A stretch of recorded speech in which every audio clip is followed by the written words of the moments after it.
விட்டு நீ இப்படி வந்துருவேன் நான் எதிர்பார்க்கலமா. பயந்துட்டுப்பா. அப்பாவுக்கு ரொம்ப பிடிச்ச பொண்ணு நீ தானேம்மா.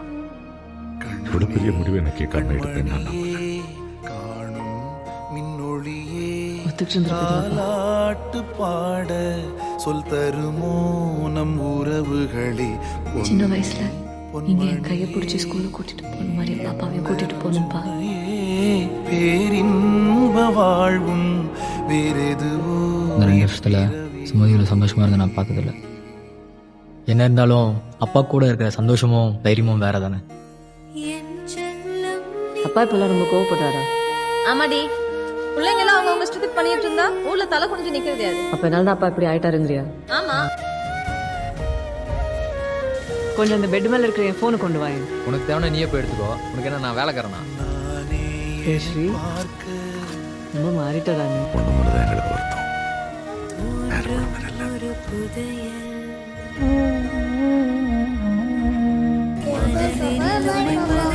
ஒண்ணுமே இல்லை. இப்பதாண்டி என் வீடு வீடு மாதிரி இருக்கு. இத்தனை நாள் உள்ளுக்குள்ள ஒண்ணு வச்சுக்கிட்டு ஒருத்தர் முகத்து ஒருத்தர் பார்க்க முடியாம பொய்யா சிரிச்சு ஏமாத்திட்டு இருந்தோம். கலைப்பதை யார் குடிக்க தண்ணி எடுத்து வைக்க மாட்டியா? யார் வந்து திருத்துவது?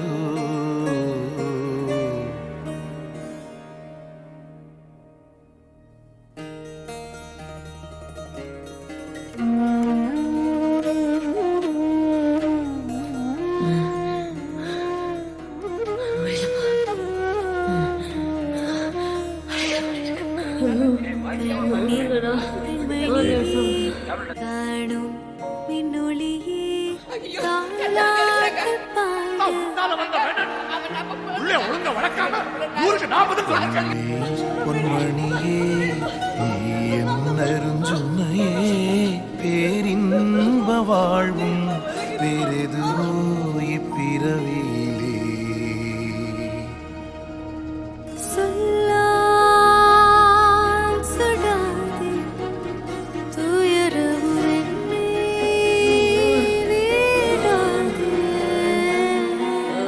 கோயில் இருந்தாலும் ஒரு பூஜை நடந்தாலும் குலம் காக்க சேவதில்லை தெய்வம்.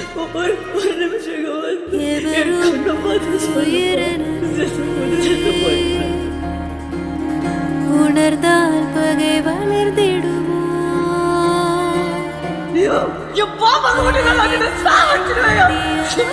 கவலையும் இனி தொடர்ந்திடுமோ?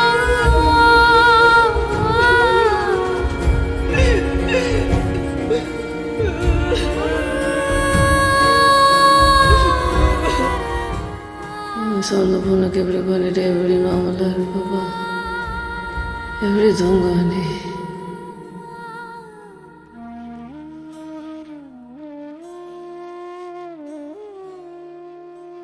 ரொம்ப தப்புப்பா.